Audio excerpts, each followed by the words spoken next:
I'm not sure whether men like women or not, but I don't think they do, because what do you mean you don't want to go on dates? What do you mean you don't want to buy the flowers? What do you mean you don't want to initiate?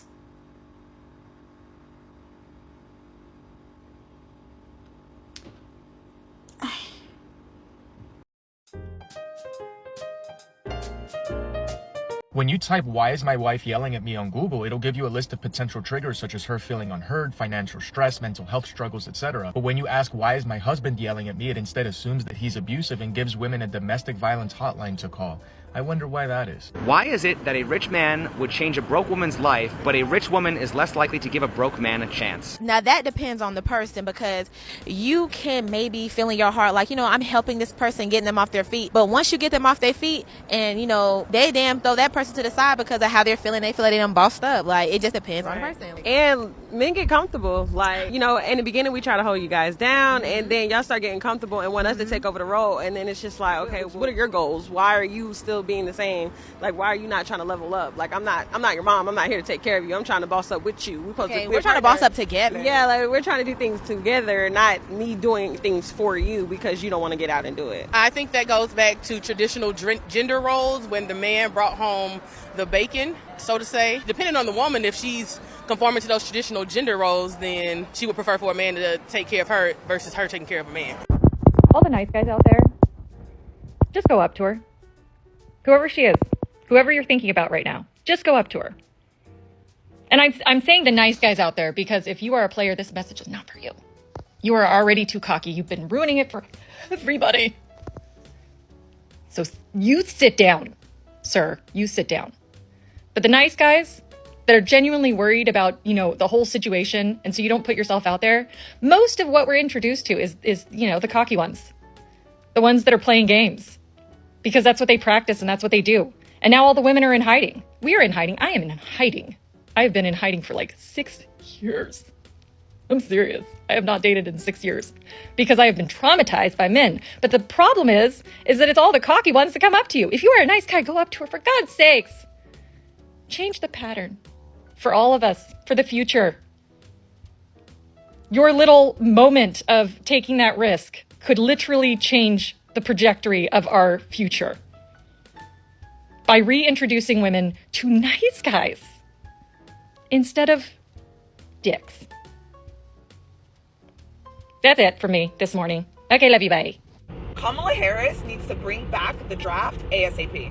The men that she needs to start with are men 20 to 40 that complain about going 50-50, complain that women are too spoiled nowadays. She needs to start with them. Survey the men that want to go 50-50, take them to the draft. Take them to the draft. They all need to get rounded up. Bring back the draft. The men from the Vietnam War and the World War II days were so much better. Kamala Harris, please bring back that draft. These men are too feminine nowadays. Please reinstitute the draft ASAP. Especially the men that want to go 50-50, I think they need to be rounded up first. Do the surveys. The men that want to go 50-50, the men that want to go on coffee dates, they need to be in the draft expedited. Like, they should be at the front of the line. You do coffee dates, we're sending you to the draft. The men that want to go on coffee and walk dates need to be the first on this draft. So please, Kamala Harris, bring back the draft. We need it so desperately. No, you're not mishearing things. She wants you to go to war and get unalived because you refuse to be a champ with your resources. Now, there's good news and bad news. The good news is, men are realizing that the Disney fairy tale that they've been sold is a false dream, and that there's a direct correlation between being happy as a man and being single. Now, the bad news is, and even though it doesn't outweigh the good news, it's still bad news nonetheless. The bad news is that this is the bottom of the dating barrel. I want you to be unalived because you won't give me, as a man, what I should have as a woman. The bar is indeed in hell. Strap your hearts and guard your wallet, guys. Most of you men that want children will have to make peace with the fact that you're going to die alone.